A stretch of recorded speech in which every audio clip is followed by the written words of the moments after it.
Usually I tell people I coach that less is more. You know, prioritize, focus, and you will get more things done. But sometimes more is more. Let me explain.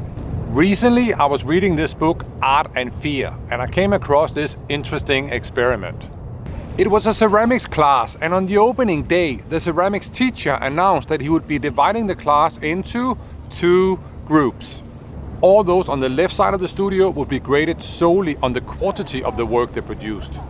And all those on the right side of the studio would be graded solely on the quality of their work. The procedure was simple. At the end of the class, the teacher would do the following.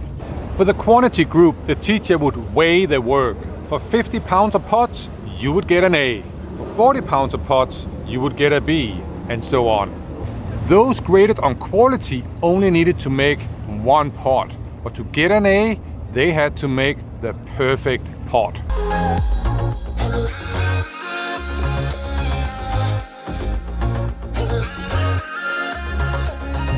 So what happened? When it was grading time, something interesting happened.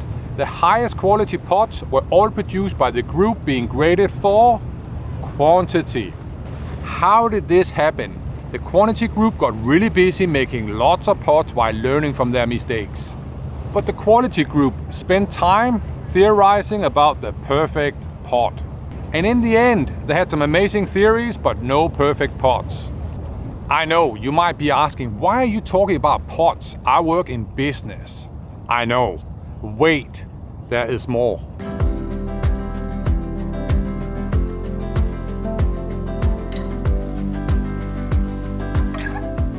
Let's talk about Ansel Adams. Adams was a famous American landscape photographer. One of his favorite phrases was, "The perfect is the enemy of the good." Adams knew that if he waited for everything in a scene to be exactly right, he would probably never take a photo. Alan Ross worked as assistant to Adams, and one day he was going through boxes and boxes of Adams' photos, and what he discovered surprised him. Ross realized that Adams had made a lot of very ordinary photographs, and that taught Ross a very important lesson. Adams didn't expect every film he exposed to produce another Mona Lisa. Actually, Adams said, 12 significant photographs in any one year is a good crop.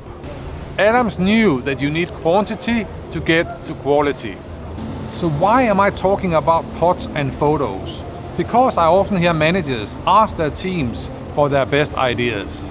Show me what you got, give me your best. I just want your breakthrough ideas, just like Steve Jobs. You can do it. People a lot smarter than me have studied breakthrough thinking across various disciplines, and no matter where they look, this is what they find. The time when people did their best work was the time they did their most work and also their worst work. If you want breakthrough outcomes, quantity drives quality. Nobel Prize winner Linus Pauling said, "The best way to have a good idea is to have lots of ideas." So next time you ask your team for ideas, don't ask them to give you their best idea, ask them to give you more ideas. I know, when you ask your team for more ideas, there will likely be ideas that suck. But remember, quantity drives quality. The more ideas you generate, the more likely you are to have at least some ideas that rock. I am done. My name is Tomas, and until next time, make things better and make better things. Boom.